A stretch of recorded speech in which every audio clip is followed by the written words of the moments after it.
Welcome to Raavan academy. நம்ம இப்போ நாளைக்கு நடக்க போகிற சிஜிஎல் டைப் 2ல என்னென்ன மாடல் டைப் ஆஃப் கொஷின்ஸ்லாம் வந்து கேட்கறதுக்கு பாசிபிள் இருக்குது அப்படிங்கிறத மட்டும் பார்க்கலாம்.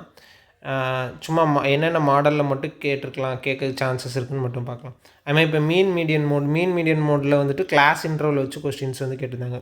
நார்மலாக அந்த ஒரு பாக்ஸ் மாதிரி இருக்கும்ல, பாக்ஸ் மாதிரி 0 to 5 0 to 10 அந்த மாதிரி கிளாஸ் இன்டர்வல்ஸில் மீடியன் அதுக்குரிய மீடியனும் மோடு இந்த ரெண்டு இதுக்குரிய ஃபார்ம்லாம் நல்லா ஞாபகம் வச்சுக்கோங்க.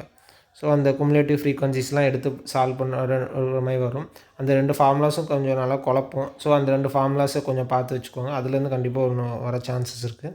அதுமாதிரி மென்சுரேஷன் வந்துட்டு கொஞ்சம் கால்குலேட்டிவாக இருந்துச்சு. இது பாசிபிள்னால் இந்த கொஷின்ஸை கொஞ்சம் லாஸ்ட்டாக கூட போடலாம், அந்த மாதிரி இருந்துச்சு. அதுமாதிரி ப்ராபபிலிட்டியில் வந்துட்டு கொஞ்சம் பேசிக்ஸாக உள்ள கொஞ்சம் கொஷின்ஸ் பார்த்து வச்சுக்கோங்க. ப்ராபபிலிட்டி கொஞ்சம் போடுற மாதிரி பார்த்துக்கோங்க. அதுமாதிரி ஏஜஸ் வந்துட்டு கொஞ்சம் 3-4 ஈக்குவேஷன் கொடுத்து சால்வ் பண்ணுற மாதிரி இருந்துச்சு. கொஞ்சம் லென்த்தியாக இருந்துச்சு ஏஜஸ் டைப் ஆஃப் கொஸ்டின்ஸில். ஸோ அது பார்க்கனால அது கொஞ்சம் பார்த்து சால்வ் பண்ணுற மாதிரி இருந்துச்சு. அதுமாதிரி அடுத்து நீங்கள் செக்ஷனில் எப்படி இருந்துச்சுன்னா ஸ்டேட்மெண்ட் அண்ட் கன்க்ளூஷனில் கொஞ்சம் டஃப்பாக இருந்தது கொஸ்டின்ஸு. ஒரு 2 கொஸ்டின்கிட்ட ஒரு கொஸ்டின் 2 கொஸ்டின் கிட்ட போடுற மாதிரி இல்லை. அதுமாதிரி இன்னொன்று வந்துட்டு ரொட்டேட்டிங் ஃபிகர்ஸ் கேட்டிருந்தாங்க. ஸோ இது மாதிரி கேட்டிருந்தாங்கன்னா கொஞ்சம் ஈஸியாக சால்வ் பண்ணுற மாதிரி. நார்மலாக எப்படி இருக்குன்னா இது ஒரு கிளாக் வைஸில் இல்லைனா ஆன்டி கிளாக் வைஸில் ரொட்டேட் பண்ணுற மாதிரி இப்படி கொடுத்துட்டு அதுமாதிரி அடுத்து ஒரு 2 ஃபிகர் கொடுத்துருப்பாங்க.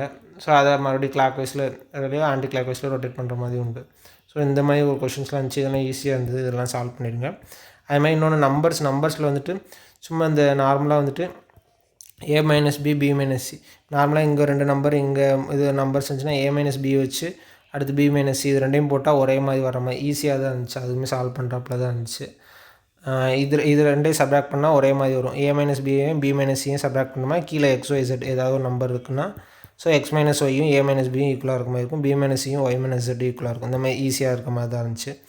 பசில் சீட்டிங்குமே வந்துட்டு ஓவரால் ஈஸியாக தான் இருந்துச்சு. சும்மா அதிலே வந்துட்டு statement 1 and 2 which one is wrong அது மாதிரி கேட்குற மாதிரி கேட்டிருந்தாங்க. மிஸ்ஸிங் நம்பர்ஸும் ஓரளவுக்கு ஈஸியாக தான் இருந்துச்சு. இங்கிலீஷ் செக்ஷன்ஸும் ஓரளவுக்கு ஈஸியாக தான் இருந்துச்சு ஓவரால் செக்ஷனில். ஸோ நீங்கள் போகிறப்போ வந்துட்டு சும்மா அந்த ஃபார்முலாஸு ஸோ எது கால்குலேட்டிவாக இருந்துச்சோ அதை கொஞ்சம் டைம் எடுத்து போடுற மாதிரி இருந்துச்சுன்னா சால்வ் பண்ணுங்கள். மற்றது எல்லாமே ஓகே.